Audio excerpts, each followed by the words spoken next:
ಶ್ರೀ ಸದ್ಗುರು ಸಿದ್ಧಾರೂಢಾಯ ನಮಃ. ಗುರು ಬ್ರಹ್ಮ ಗುರುರ್ವಿಷ್ಣು ಗುರುರ್ದೇವೋ ಮಹೇಶ್ವರ ಗುರು ಸಾಕ್ಷಾತ್ ಪರಬ್ರಹ್ಮ ತಸ್ಮೈ ಶ್ರೀ ಗುರುವೇ ನಮಃ.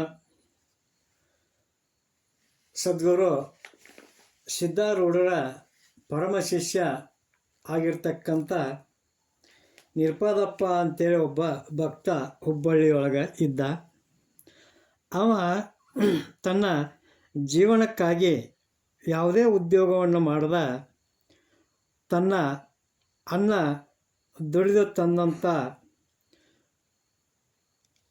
ಪಗಾರದೊಳಗನ ಮನೆಯೊಳಗೆ ಯಾವುದೇ ಉದ್ಯೋಗವನ್ನು ಮಾಡದ ಊಟ ಮಾಡ್ಕೊತ ಅವ ಏನು ಮಾಡ್ತಿದ್ದ ಅಂತಂದ್ರೆ ಮನೆಯೊಳಗಿರ್ತಿದ್ದ.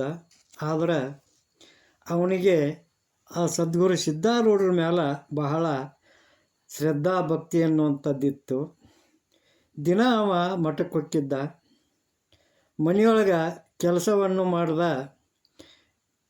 ಉದರ ನಿಮಿತ್ತವಾಗಿ ಯಾವುದೇ ಉದ್ಯೋಗವನ್ನು ಸಹಿತ ಮಾಡ್ದ ಮಠದಾಗನ ಹೊತ್ತು ಕಳಿತಿದ್ದ. ಅವ ಮಠದೊಳಗನ ಸೇವಾ ಮಾಡ್ಕೊತ ಮನೆಗೆ ಹೊಟ್ಟೆ ಹಸದಾಗ ಮನೆಗೆ ಬರೋದು, ಊಟ ಮಾಡೋದು, ಮತ್ತು ಮಠಕ್ಕೆ ಹೋಗೋದು, ಹಿಂಗೆ ಮಾಡೋದನ್ನು ಆ ಮನೆಯೊಳಗಿದ್ದಂಥ ಅವಳ ಅಣ್ಣ, ಇನ್ನುಳಿದ ಅಕ್ಕಂಗಿಯರು, ಬಂಧು ಬಳಗ ಎಲ್ಲ ಅವನ್ನ ಬೇಯ್ತಿದ್ರು. ನೀ ದುಡಿಯೋವಲ್ಲ, ದುಃಖ ಪಡ್ಯವಲ್ಲ, ದಿನ ಮನ್ಯಾಗ ಉಣ್ಣೋದು, ಹೋಗಿ ಮಠದಾಗ ಕುಡ್ರೋದು ಮಾಡ್ತಿ ಅಂತೇಳಿ ತಿಳ್ಕೊಂಡ ಬೈತಿದ್ರು. ಹಿಂಗೆ ಒಂದು ದಿವಸ ಅವಳ ಅಣ್ಣ ಮಠಕ್ಕೆ ಬಂದ ಸಿದ್ಧಾರೂಢರ ಹತ್ರ ದೂರನ್ನು ಹೇಳ್ತಾನೆ. ಏನಂತಾನು ಅಂತಂದ್ರೆ, ಸದ್ಗುರುವೇ, ನಮ್ಮ ತಮ್ಮ ನಿರ್ಪಾದಪ್ಪ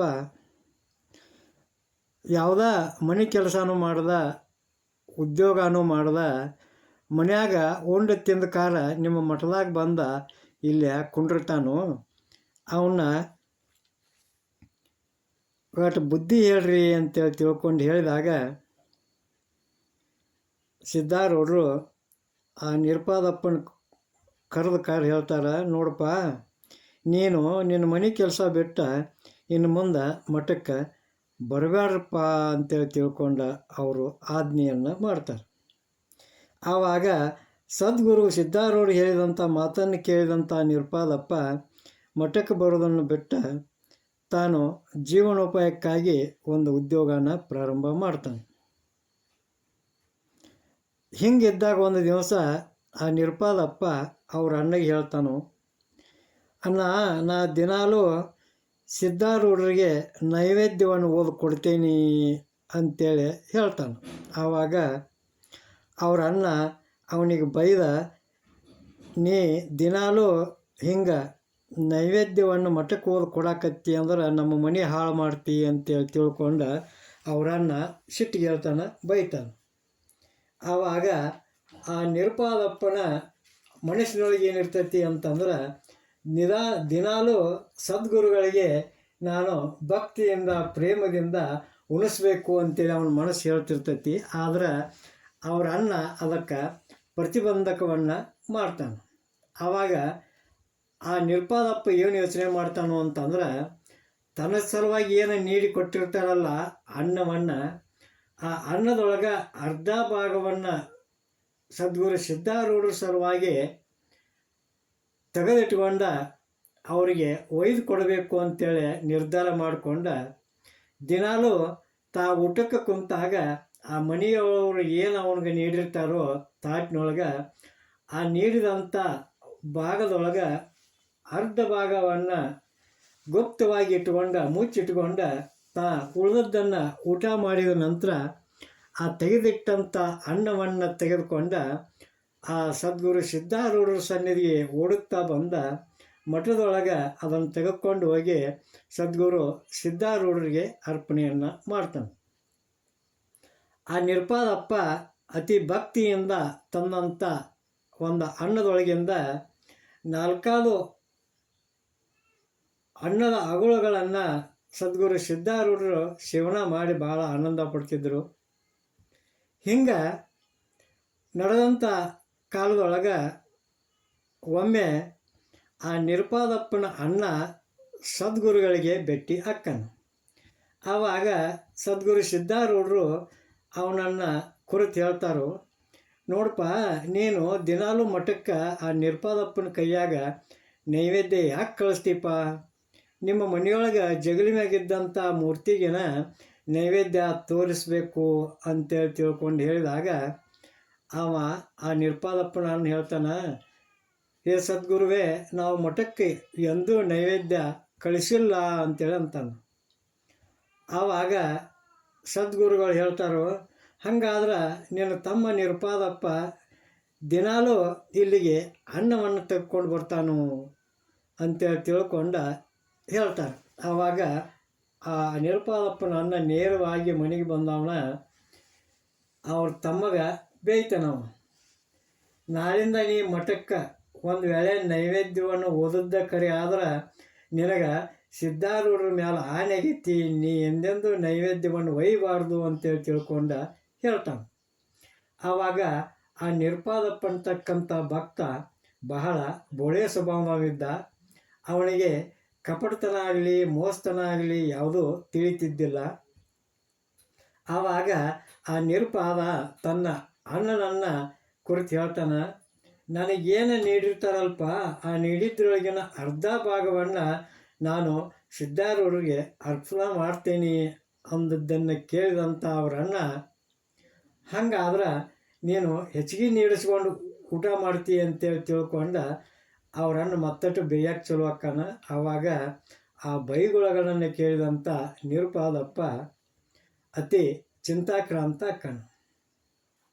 ಆವಾಗ ಮರುದಿವಸ ಏನಕ್ಕತಿ ಅಂತಂದ್ರೆ, ಅವ್ರ ಅಣ್ಣ ಬಂದು ನೋಡಿದಾಗ ಆ ನಿರ್ಪಾದಪ್ಪಗೆ ಉಣ್ಣಾಕ ನೀಡಿದ್ರು, ಆದ್ರೆ ಆತ ಉಣ್ಣಾಕ ತಯಾರಿದ್ದಿದ್ದಿಲ್ಲ. ಅವ್ರ ಅಣ್ಣ ವಿಚಾರ ಮಾಡಿದಾಗ ಆ ನಿರ್ಪಾದಪ್ಪ ಹೇಳ್ತಾನೋ, ನಾನು ಸಿದ್ಧಾರೂಢರಿಗೆ ಇಲ್ಲಿಂದಲೇ ನೈವೇದ್ಯವನ್ನು ಅರ್ಪಣೆ ಮಾಡೇನ ನಾ ಊಟ ಮಾಡ್ತೀನಿ ಅಂತ ಅಂದವನ ತನಗೇನು ತಾಟಿನೊಳಗೆ ಅನ್ನವನ್ನು ಬಡಿಸಿದ್ರು ಅದನ್ನು ತಗೊಂಡ ಒಂದು ಏಕಾಂತ ಸ್ಥಾನಕ್ಕೆ ಅಂದ್ರೆ ಒಂದು ಕೋಣೆಯೊಳಗೆ ಹೋಗಿ ಸದ್ಗುರು ಸಿದ್ಧಾರೂಢರನ್ನು ಪ್ರಾರ್ಥನೆ ಮಾಡ್ತಾನೆ. ಏನು ಪ್ರಾರ್ಥನೆ ಮಾಡ್ತಾನು ಅಂತಂದ್ರೆ, ಹೇ ದಯಾಳಮಯವಾಗಿರ್ತಕ್ಕಂಥ ಸಿದ್ಧ ಸದ್ಗುರು ಮೂರ್ತಿಯೇ, ನಿನ್ನ ವಿನಃ ಮತ್ತಾರು ನನಗೆ ಬಂಧು ಬಳಗನೂ ಇಲ್ಲ, ಸ್ನೇಹಿತರು ಯಾರಿಲ್ಲ. ಅದಕ್ಕಪ್ಪ ಪರಮಾತ್ಮ ಈ ಸಮಯದೊಳಗೆ ನೀನು ಓಡ್ಕೊಂತ ನನ್ನ ಹಂತಕ್ಕೆ ಬಂದ, ನೀನು ನನಗೆ ನೀಡಿಕೊಟ್ಟಂಥ ಅನ್ನದೊಳಗೆ ಅರ್ಧ ಭಾಗವನ್ನು ನೀನು ಸೇವನೆ ಮಾಡಬೇಕು ಅಂತೇಳಿ ತಿಳ್ಕೊಂಡು ಹೇಳ್ತಾನೆ, ಪ್ರಾರ್ಥನೆಯನ್ನು ಮಾಡ್ತಾನೆ. ಅಲ್ಲದ ನನಗೆ ಮಠಕ್ಕೆ ಅನ್ನ ಒಯ್ಯಬೇಡ ಅಂತೇಳಿ ತಿಳ್ಕೊಂಡು ನಮ್ಮ ಅಣ್ಣ ನಿನ್ನ ಮೇಲೆ ಆನೆ ಹಾಕ್ಯಾನಪ್ಪ, ಪ್ರತಿಬಂಧ ಮಾಡ್ಯಾನು. ಇಲ್ಲ ಅಂದ್ರೆ ಅಲ್ಲಿಗೆ ನಾನು ನೈವೇದ್ಯವನ್ನು ತಗೊಂಡ್ಕೊಂಬರ್ತಿದ್ನಿ. ಹೀಗಾಗಿ ನನಗೆ ಮಠಕ್ಕೆ ಬರೋಕೆ ನಿನ್ನ ಆನೆಗೈತಿ. ನೀನ ಇಲ್ಲಿ ಬಂದ ನನಗೆ ನೀಡಿದಂಥ ಅನ್ನದೊಳಗೆ ನೀನು ಅರ್ಧ ಭಾಗವನ್ನು ಸ್ವೀಕಾರ ಮಾಡಬೇಕು ಅಂತೇಳಿ ಬೇಡ್ಕೋತಾನೆ. ಒಂದು ವೇಳೆ ನೀನು ಬರಲಿಲ್ಲ ಅಂದ್ರೆ ನಾನು ಕೂಡ ಉಣ್ಣೋದಿಲ್ಲ, ನಾನು ಉಪವಾಸನ ಇರ್ತೀನಿ. ನೀನು ತೀವ್ರವಾಗಿ ಬಾ, ಇಲ್ಲ ಅಂದ್ರೆ ನಾನು ಈಗಿಂದೀಗ ನನ್ನ ಪ್ರಾಣವನ್ನು ಕಳ್ಕೋತೀನಿ ಅಂತೇಳಿ ತಿಳ್ಕೊಂಡು ಪ್ರಾರ್ಥನೆಯನ್ನು ಮಾಡಿಕೊಂಡು ಕೆಲವು ಹೊತ್ತ ಸದ್ಗುರು ಸಿದ್ಧಾರೂಢರ ದಾರಿಯನ್ನು ನೋಡಿದ. ಆದರೆ ಸದ್ಗುರು ಸಿದ್ಧಾರೂಢರು ಅಲ್ಲಿಗೆ ಬರಲೇ ಇಲ್ಲ. ಆವಾಗ ಆ ನಿರ್ಪಾದಪ್ಪ ಏನು ಮಾಡಿದ ಅಂತಂದ್ರೆ, ಆ ಕೋಣೆಯೊಳಗೆ ಮ್ಯಾಲಿದ್ದಂಥ ತೊಲೆಗೆ ಹತ್ತಿ ಒಂದು ಹಗ್ಗವನ್ನು ಆ ತೊಲೆಗೆ ಕಟ್ಟಿ ಇನ್ನೊಂದು ತುದಿಯನ್ನು ತನ್ನ ಕೊರಳಿಗೆ ಉರುಳು ಮಾಡಿ ಹಾಕ್ಕೊಂಡ ಕೆಳಗೆ ಹಾರಾಕ ಸಿದ್ಧಾಗಿ ತಯಾರಾಗಿ ಏನಂತಾನು ಅಂತಂದ್ರೆ, ಹೇ ಸಿದ್ಧಾರೂಢ, ನಿನಗೆ ಇವತ್ತ ನೈವೇದ್ಯವನ್ನು ನಿನಗೆ ಊಟಕ್ಕೆ ಯಾರೋ ಕೊಟ್ಟಿರ್ಲಿಕ್ಕಿಲ್ಪ, ನೀನು ಉಪವಾಸ ಅದಿ. ಅದಕ್ಕೆ ನಾ ಹೇಳೋದೇನಪ್ಪ ಅಂತಂದ್ರೆ, ನೀ ಇಲ್ಲಿಗೆ ಬಂದ ಈ ನೈವೇದ್ಯವನ್ನು ಸ್ವೀಕಾರ ಮಾಡು. ಒಂದು ವೇಳೆ ನೀ ಬರಲಿಲ್ಲ, ನೀ ಈ ನೈವೇದ್ಯವನ್ನು ಸ್ವೀಕಾರ ಮಾಡಲಿಲ್ಲ ಅಂದ್ರೆ ನಿನಗೋಸ್ಕರವಾಗಿ ನಾ ಈಗಿಂದೀಗ ನನ್ನ ಪ್ರಾಣವನ್ನು ಕಳ್ಕೊತೇನೆ ನೋಡಪ್ಪ ಅಂತೇಳಿ ಅಂದಾನನ ಆ ನಿರುಪಾದಪ್ಪ ಆ ಒಂದು ಹಗ್ಗದ ತುದಿಯನ್ನು ತನ್ನ ಕೊರಳಿಗೆ ಉರುಳಾಗಿ ಕಟ್ಟಿಕೊಂಡ ಆ ತೊಲೆಯ ಮೇಲಿಂದ ಕೆಳಕ್ಕೆ ಹಾರಿಬಿಟ್ಟ. ಆವಾಗ ಆ ಸದ್ಗುರು ಕೂಡಲೇ ಪ್ರಕಟನಾಗಿ ಆತನನ್ನು ಕೆಳಗೆ ಬೀಳದಂಗೆ ಆ ಸದ್ಗುರು ಸಿದ್ಧಾರೂಢರು ಅವನನ್ನು ಮ್ಯಾಲೆ ಹಿಡ್ಕೊಂಡ ಅವನ ಕೊರಳಗಿದ್ದಂಥ ಉರುಳನ್ನು ಬಿಚ್ಚಿ ನೆಲಕ್ಕೆ ಮೆಲ್ಲಗೆ ಇಳಿಸಿದರು. ಆವಾಗ ಆ ನಿರುಪಾದಪ್ಪ ಸದ್ಗುರು ಸಿದ್ಧಾರೂಢರನ್ನು ನೋಡಿ, ನೀ ಭಾಳ ಚಲೋ ಬಂದು, ನೀನ ನನ್ನ ನಿಜವಾದ ಬಂಧು ಬಳಗ ಅನ್ನುವಂಥದ್ದು ಸತ್ಯ ಐತಿ. ಈಗ ತ್ವರೆ ಮಾಡಿ ಹೇ ಪರಮಾತ್ಮ ಈ ನೈವೇದ್ಯವನ್ನು ಸ್ವೀಕಾರ ಮಾಡಪ್ಪ ಅಂತೇಳಿ ತಿಳ್ಕೊಂಡ ಹೇಳಿದಂಥ ಆ ಮಾತುಗಳನ್ನು ಕೇಳಿ ಸದ್ಗುರು ಸಿದ್ಧಾರೂಢರು ಕೈಯಿಂದಲೇ ತಮ್ಮ ಕೈಯಿಂದನೇ ಆ ಒಂದು ಊಟವನ್ನು ಆ ನಿರುಪಾದಪ್ಪಗೆ ಮಾಡ್ಸಕತ್ತಿದ್ರು. ಹಂಗೆ ಆ ನಿರುಪಾದಪ್ಪ ಸದ್ಗುರುಗಳಿಗೆ ಊಟ ಮಾಡ್ಸಕ್ಕೆ ಹತ್ತಿದ. ಇಂಥ ಒಂದು ಆನಂದ ತುಂಬಿ ಆ ನಿರುಪಾದಪ್ಪ ಅತಿ ಮ್ಯಾಲಿಂದ ಮ್ಯಾಲ ಸಂತೋಷ ಪಡಾಕತ್ತಿದ. ಹಿಂಗೆ ಪ್ರತಿದಿನ ಆ ನಿರುಪಾದಪ್ಪ ಆ ಕೋಣೆಯೊಳಗೆ ಹೋಗಿ ಕುಂತ ಅಂತಂದ್ರೆ ಸದ್ಗುರುಗಳು ತಮ್ಮಷ್ಟಕ್ಕೆ ತಾವೇ ಬಂದು ಆವಾಗ ಆ ನಿರುಪಾದಪ್ಪ ಉಣಿಸುವಂಥ ನೈವೇದ್ಯವನ್ನು ಊಟ ಮಾಡಿಕೊಂಡ ಅಲ್ಲಿಂದ ಸದ್ಗುರು ಸಿದ್ಧಾರೂಢರು ಮಾಯವಾಗಿ ಹೊಕ್ಕಿದ್ರು. ಇಂಥ ಕಾರ್ಯಕ್ರಮ ಕೆಲವು ದಿವಸಗಳಿಗೆ ನಡೀತಾ ಬಂತು. ಆವಾಗ ಆ ನಿರುಪಾದಪ್ಪನ ಅಣ್ಣ ವಿಚಾರ ಮಾಡ್ತಾನೆ, ಇವ ದಿನಾಲೂ ಅನ್ನ ನೀಡಿಸ್ಕೊಂಡ ಆ ಕೋಣೆಯೊಳಗೆ ಹೋಗಿ ಕುಂತು ಊಟ ಮಾಡ್ತಾನಲ್ಲ, ಇವು ಏನು ಮಾಡ್ತಾನೋ ಅಂತೇಳಿ ಗುಪ್ತವಾಗಿ ನೋಡಬೇಕು ಅಂತೇಳಿ ತಿಳ್ಕೊಂಡ ಆ ನಿರುಪಾದಪ್ಪನ ಅನ್ನ ಕದ್ದ ಮರಿಗೆ ಹೋಗಿ ನಿತ್ತ ಅಲ್ಲಿ ನಡೆದಂಥ ಘಟನೆಯನ್ನು ನೋಡ್ತಾನೆ. ಅಲ್ಲಿ ಏನು ಹಾಕಿರ್ತೈತಿ ಅಂದ್ರೆ, ಈತ ಹೋಗಿ ಅನ್ನವನ್ನು ನೀಡಿಸ್ಕೊಂಡ ಆ ಕೋಣೆಯೊಳಗೆ ಕುಂತ ಆ ಸದ್ಗುರು ಸಿದ್ಧಾರೂಢರನ್ನು ಪ್ರಾರ್ಥನೆ ಮಾಡ್ತಿದ್ದ. ಆವಾಗ ಸದ್ಗುರು ಸಿದ್ಧಾರೂಢರು ಸಾಕ್ಷಾತ್ ಅಲ್ಲಿ ಪ್ರತ್ಯಕ್ಷರಾಗಿ ಆ ನಿರುಪಾದಪ್ಪನ ಕೈಯಿಂದ ಊಟ ಮಾಡ್ತಿದ್ರು. ಹಂಗೆ ತಮ್ಮ ಕೈಯಿಂದ ಆ ನಿರುಪಾದಪ್ಪಗೆ ಊಟವನ್ನು ಮಾಡಿಸ್ತಿದ್ರು.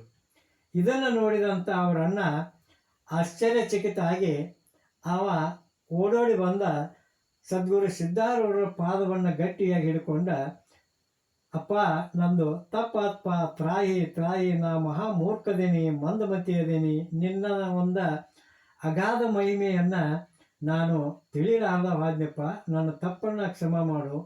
ಆದರೆ ನನ್ನ ತಮ್ಮ ನಿರುಪಾದಪ್ಪ ಧನ್ಯದನು, ಅವನ ಸಂಗತಿಯಿಂದ ನಾವಾದರೂ ಕೂಡ ಧನ್ಯರಾದೀವಿ. ಈತನಿಗೆ ನಿಮ್ಮ ಮ್ಯಾಲ ಭಾಳ ಭಕ್ತಿ ಐತಿ, ಆದ್ದರಿಂದ ಇವನನ್ನು ನೀವು ಮಠಕ್ಕೆ ಕರ್ಕೊಂಡು ಹೋಗ್ಬಿಡ್ರಿ.